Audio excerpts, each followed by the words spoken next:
देखें, आदित्य कुमार जी कह रहे हैं कुछ पावर नहीं होता है आजकल, जो पंचायत से कुछ नहीं होता है, जो फिजिकली स्ट्रांग होता है सरपंच का झुकाव उसी के तरफ होता है। ग्रामीण क्षेत्र से ये बिलोंग करते हैं और जो है ये उस बात को अपने स्तर से जो है, लेकिन हम ये कहना चाहेंगे उन लोगों को जिनको लगता है कि ग्राम पंचायत से जो है एक तरह से उसी का फैसला, उसी के पक्ष में फैसला होता है, जिनका पावर ज़्यादा है, जिनको मतलब एक तरह से स्ट्रांग है, पैसे से स्ट्रांग है, तो वो आगे अगर आप उस पंचायत के फैसले को नहीं मानना चाहते हैं तो आप उसके लिए स्वतंत्र हैं, आप आगे न्यायालय में जा सकते हैं। और देखिए, हम आपको बता दें कि न्यायालय एक ऐसा विकल्प है जहां पे वो ये नहीं देखता है, ऐसे भी ग्राम पंचायत के साथ भी ऐसा नहीं होना चाहिए। और अक्सर हम ये कह सकते हैं दावे के साथ कि 90% ग्राम पंचायत में जो है ज़्यादातर ऐसा नहीं ही होता है। अगर कोई भी एक तरह से विवाद होता है तो उसमें एक तरह से जो पंच हैं, जो सरपंच हैं, वो सभी बिरादरी के लोग हैं और मतलब सभी टाइप के लोग हैं। और ऐसा नहीं है कि वहाँ पे एक तरह से किसी का जो है नुकसान हो जाता है। हाँ, नुकसान अगर किसी के अगेंस्ट फैसला तो जब भी किया जाएगा तो किसी का पक्ष होगा और कोई विपक्ष होगा। अगर आप उस फैसले को स्वीकार नहीं करते हैं, आपको लगता है कि पंच के द्वारा, सरपंच के द्वारा जो फैसला किया गया वो गलत फैसला किया गया, तो आप स्वतंत्र हैं, आप आगे जो है उससे संबंधित और आगे जो है आप बढ़ सकते हैं। आप न्यायालय का सहारा ले सकते हैं, आप जो है एक तरह से कोर्ट में जा सकते हैं। तो ये है। चलिए अगला सवाल देखते हैं। सवाल है कि मेरे जमीन में जो है जबरन लोगों प्रधानमंत्री आवास, तो क्या करें, जमीन कैसे खाली करें। देखिए, अगर वो व्यक्ति, उसके पास भूमि है ही नहीं, जमीन नहीं है, ठीक है, तब सरकार खुद बंदोबस्त करके दे देगी, अब आपको खाली नहीं करवा सकते हैं। हाँ, लेकिन देखिए, घर बना लिया था, बहुत सारा प्रक्रिया तो हो गया, अब घर बन के वो रह रहा होगा, उतना दिन में आप कुछ भी नहीं किए, भूमिहीन है, अगर वो कब्जा करके घर बना लिया तो फिर उसको सरकार तो बंदोबस्त कर ही एक तरह से, जब तक वो व्यक्ति जीवित है और आगे उसके जनरेशन कोई जो है संपत्ति को नहीं खरीदता है तो सरकार जो है उसको पर्चा भी दे दिया जाता है सरकार की तरफ से। लेकिन आप जो है अगर उसके अगेंस्ट जाते हैं, कोई जबरन किया एक तरह से और आपके पक्ष में अगर एक तरह से गवाह है, तो आप कोर्ट में जो है उस पर केस फाइल कर सकते हैं उस व्यक्ति के अगेंस्ट कि वो जबरन आपकी संपत्ति को जो है कब्जा कर लिया, जबकि ऑलरेडी उसके पास जमीन है घर बनाने के लिए।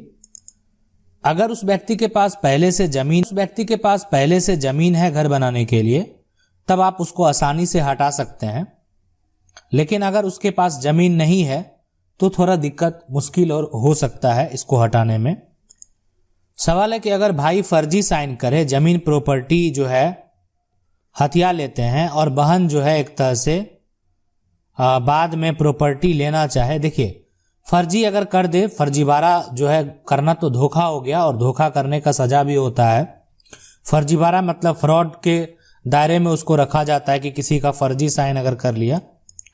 लेकिन यहाँ पे अगर बात है कि जो भी जैसे भी वो ले लिया, अगर आपकी साइन है ही नहीं, वो गलत है, तो आप कोर्ट से जब भी चाहें बहन जो है वो अपना शेयर, देखिए दो भाई एक तरह से जो है ना, दो भाई है ना, दो भाई अपना जिस तरह से हिस्सा का बंटवारा कर सकता है ना। मान लेते हैं सहमति से नहीं हुआ तो पंचायत से होगा, उससे नहीं हुआ तो एक तरह से कोर्ट। उसी तरह से अब जो है जिस तरह से भाई भाई का बंटवारा होता था, उस तरीके से बहन भी अपना सब कुछ में अपना हिस्सा ले सकती है।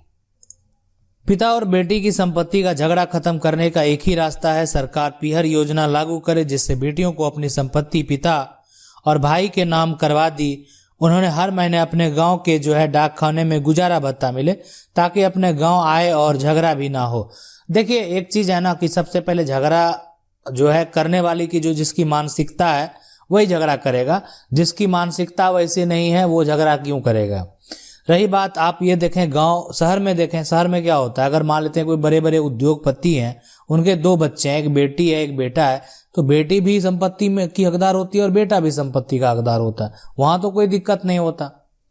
तो वो है कि लोगों की मानसिकता ऐसा नहीं है कि बदलेगा, समय आएगा, धीरे धीरे जब उसमें लोग ढल जाएंगे तो बिल्कुल बदलेगा।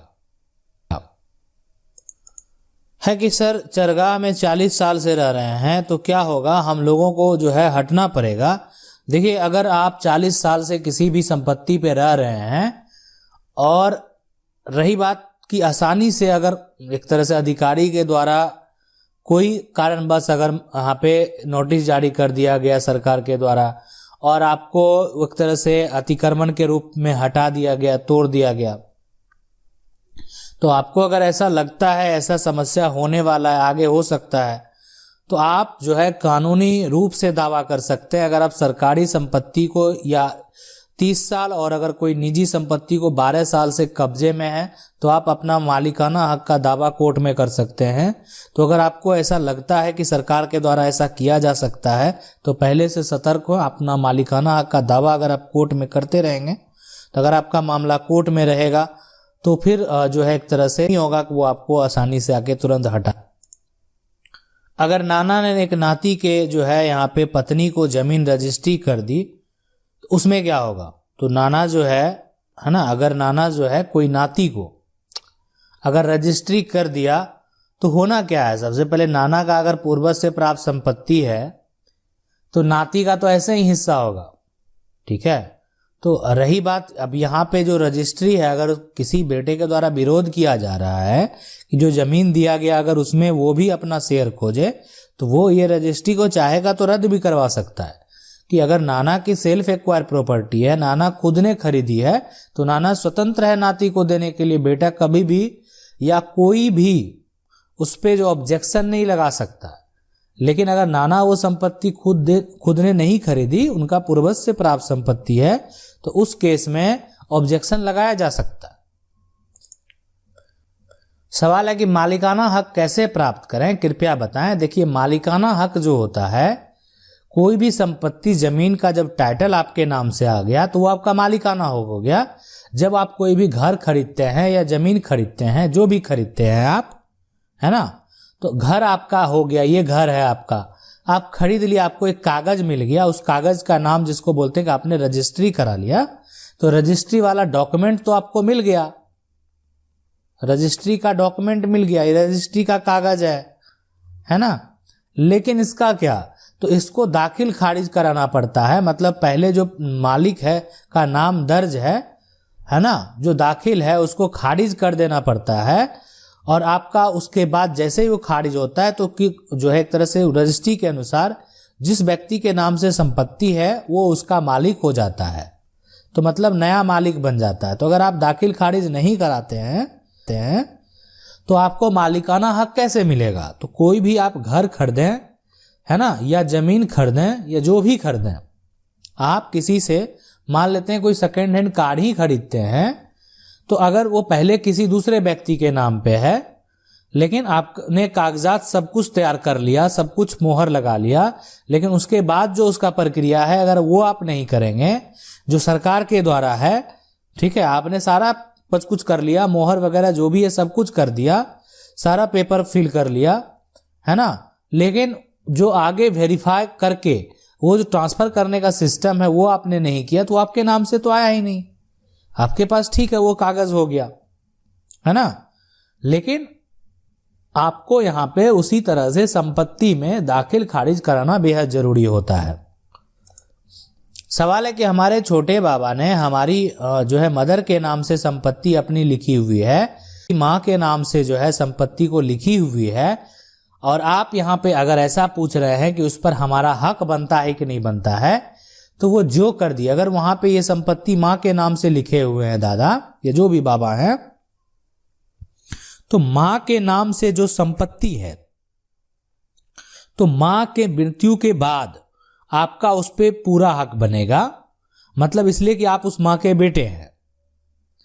माँ की अगर मृत्यु हो जाती है तो आपका उस पे पूरा हक बनेगा। अगर माँ की मृत्यु नहीं है, इसलिए कि यहाँ पे तो वो खरीदा हुआ संपत्ति है, कोई पूर्वज से प्राप्त संपत्ति तो है नहीं जो आप उस पे अधिकार की बात करेंगे। माँ के नाम से जो है, जो मतलब जो भी संपत्ति है, छोटे बाबा ने ही संपत्ति कर दी, जो भी किए, तो वो संपत्ति माँ के नाम से किया गया है।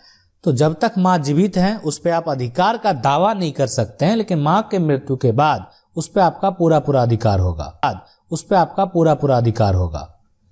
आशा करते हैं वीडियो अच्छा लगा होगा। वीडियो अच्छा लगा वीडियो को लाइक जरूर कर दें। चैनल को पहली बार अगर देख रहे हैं तो चैनल को सब्सक्राइब करके जो बेल आइकन है उसको जरूर दबा लीजिए। मिलते हैं अगले वीडियो में, तब तक के लिए